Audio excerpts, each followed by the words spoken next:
All right. So when I look at this part, when I look at this part, I'm going to look at it from the top view for this one. So I'm going to start on my top view. That's what I'm going to use. All right. So I want you guys to watch and then do. So you shouldn't be touching your computer. Sit on your hands. Put your hands on your head. Just watch. So I'm going to be creating from the top view.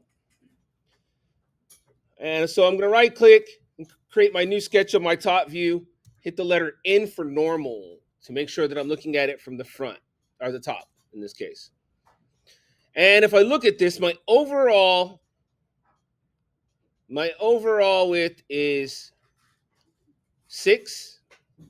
My overall depth is 3. Okay? Overall depth is 3. So I'm going to go ahead and draw something that looks like that in Onshape. So I'm going to make a circle that has a diameter of 3. And then I'm going to make a rectangle, a corner rectangle, starting up here at the top. I'm going to go down here and touch the bottom. Corner rectangle. I'm going to put it out there like right about, I'll start in the middle just so I can show you something cool.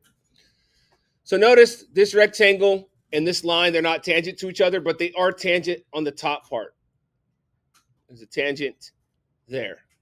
So I'm going to go ahead and use a constraint. I'm going to go ahead and use my tangent constraint.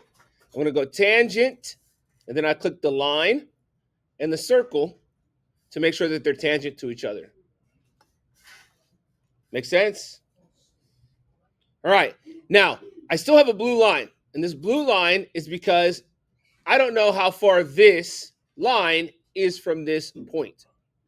And so what I need to do is I need to go into my drawing page, and I need to figure it out. If the overall is 6 and the diameter of this is 3, what is the radius of this circle? 1.5. And so what do I need to add to 1.5 to get to 6? 4.5. But Onshape is really, really cool because it does something for me. I can do this math on my own. So I can type 6 minus 1.5 and hit enter, and it will automatically fix it for me. That's the beauty of Onshape. So now I'm going to go ahead and finish my sketch. At this point, I can go ahead and extrude. So I'm starting at the top. How high up do I need to extrude? I'm going to go to the halfway point. So half of 2 is 1. So I'm going to go ahead and extrude this up by 1 inch. Remember, I can click the regions, or I could have done extrude and click the entire sketch, and it would have done the entire sketch for me. Then I can go ahead and finish. So now I have something that looks like this. I'm going to turn off my work planes because I no longer need them because I have planes that I can draw on. I'm going to do another sketch on this surface, and then I'm going to do a circle. So now I want to do this circle, and I don't want to have to use any dimensioning, so I can go right to that point and click a second time, and it automatically draws the circle in black, which means it's fully constrained.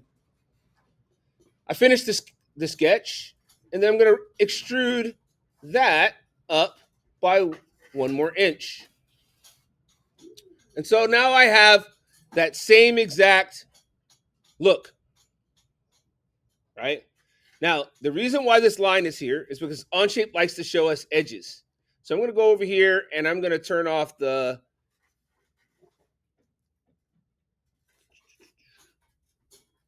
I'm not going to do it. I'm going to leave it alone.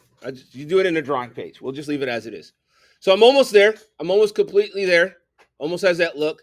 Now what I need to do is I need to get these corners here. So to do these corners, I'm going to use something called a chamfer. Here's a chamfer tool. It's right here, or you can press the letter C. But I'm going to click on chamfer.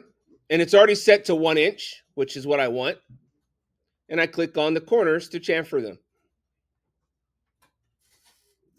And there's the part created. Isometric. There we go. Our part is created. All right. So there it is the first time. I'm going to do it again for you guys, but just